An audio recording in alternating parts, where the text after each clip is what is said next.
Hello YouTubers, today I have a streetlight video here, and this is about the 0-10 volt dimming functions that are built into some of these LED fixtures. And yes, this is the Autobahn that you guys seen in my videos a few times. Here's a model number right here. I'll try to zoom in. For those of you that are curious, I hope you can see that. This camera does not like to cooperate. You could pause the screen, hopefully you can make out the text. Okay.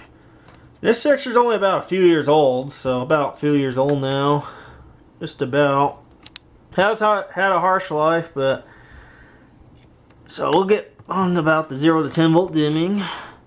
So off of this driver ballast here that controls your LED diodes up above, most of these ballast slash drivers will have two wires sticking out of it. One that's gray and the one that's violet, which in my case I call it purple.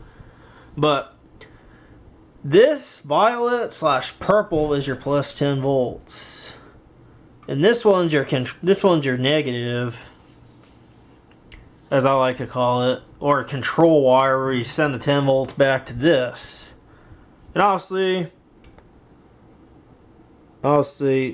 it's already dim because it's on the pot. But if I disconnect this off of the pot, you see it got brighter. Hopefully you can see that in the video. But let's say that some of you enthusiasts got yourselves one of these type of street lights or something similar that's LED, and you don't like how bright it is and you don't want to use it as your primary lamp. Well, guess what? Here's a solution here. A potentiometer. You don't need to get those fancy 0-10 volt dimming switches that are like 50, 60 bucks. Just an ordinary potentiometer. You can probably find these things dirt cheap on eBay, Amazon, or some other electronics store like digikey.com. But this is just a standard B100K. Now this is the minimum that these can run on, and I already had this one on hand since I repaired an amplifier that required these. That required the same pot. This one works just fine for this. Now, probably for better experience, I would say a B500K or 500K. However, a lot of the labels are different on these pots. But so what I have going on here is this violet wire here. That's my plus 10 volts going into the center. Make sure to wire it to the center tap of your pot, and make sure too, if you get one of these pots, that it has 3 pins on it, not 6 pins, 3 pins, because 6 pins might get complicated for you guys. So you want your plus 10 volts going to the center, and it does not matter which side the gray wire is connected to. It can be connected to the left side or the right side. It's still control the brightness. What you can see here, I have it cranked all the way open to the right. And you can see I'm just controlling it like that. You can see a little bit of change, but you get a better experience with the 500K. But this is all what I have. Based on research. Of course, this is based off research. If I had a 500K, I'd show you guys, but I don't. So as you see, I disconnected. It went back to full brightness. So I'll show you it with this. I'm going to show you guys hooking it up to the right now, the yellow wire, which is the gray wire once again. So you guys can see that.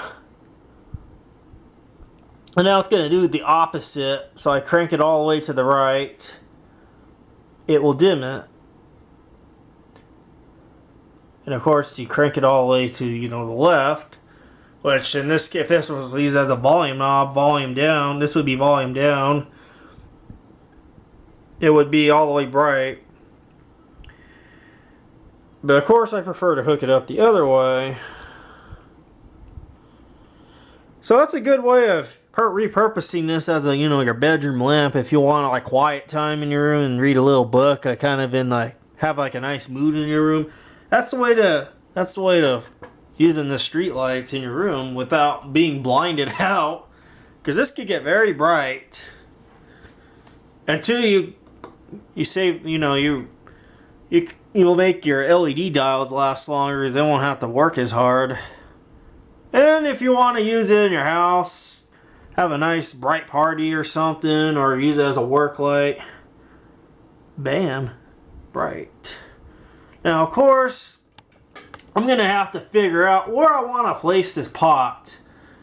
I might drill a hole here or here, but I kind of really don't want to do it here because I don't want to ruin that streetlight aesthetics with the pot. You know, I'm never gonna use it outside because it's far damaged, which you can see here.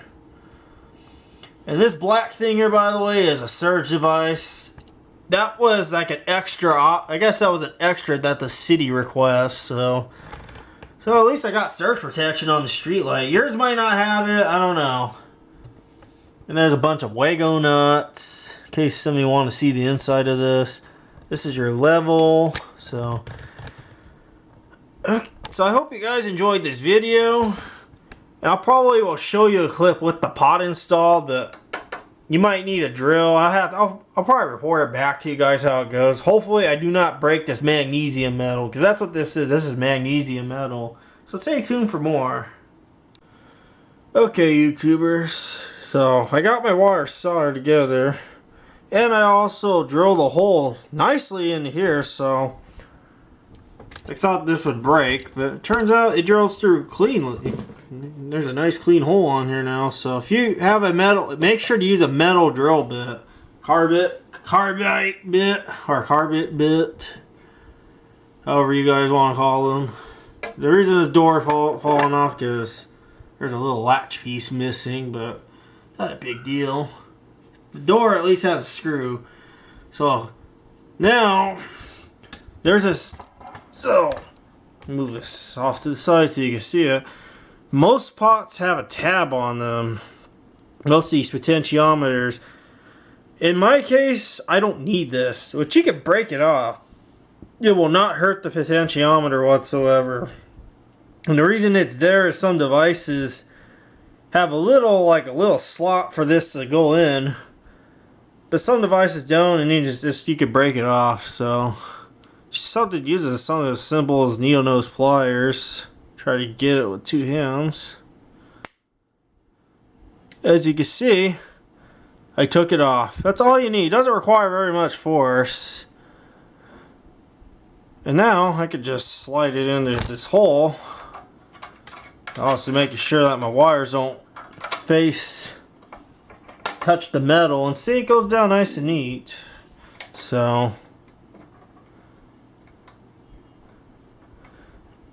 as you can see, nice and neat. And I'll take this camera off the tripod so you can see what it's like on the bottom. I decided to put it down here because, again, I don't want to ruin the aesthetics of this lovely fixture. And I don't want to be poking holes in the door. I want to be able to make it serviceable. So see? So that's how this is turning out. So okay, so this is the final product. So I got my potentiometer screwed in, and yes, I had enough threads to put a washer and a nut on, or slash bolt. So I tightened it down. Got my green wire, in this case, is to the violet, again to the center. This yellow is obviously to the gray, just like how I have set up with the alligator clothes, except it's soldered.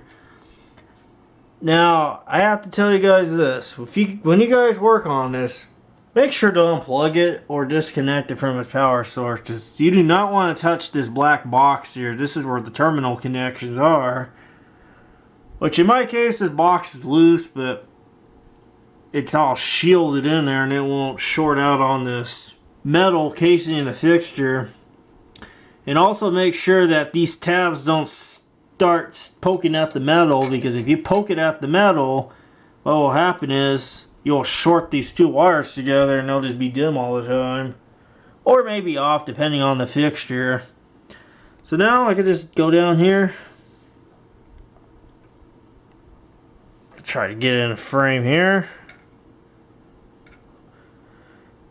Now, you guys can go all out as you want. You could put a knob down, a plastic knob. I'm not going to really bother putting a knob on there until because I might find one day or something. Because I always get a bunch of electronics, or I just harvest parts out of them. Sometimes I find knobs and I save them.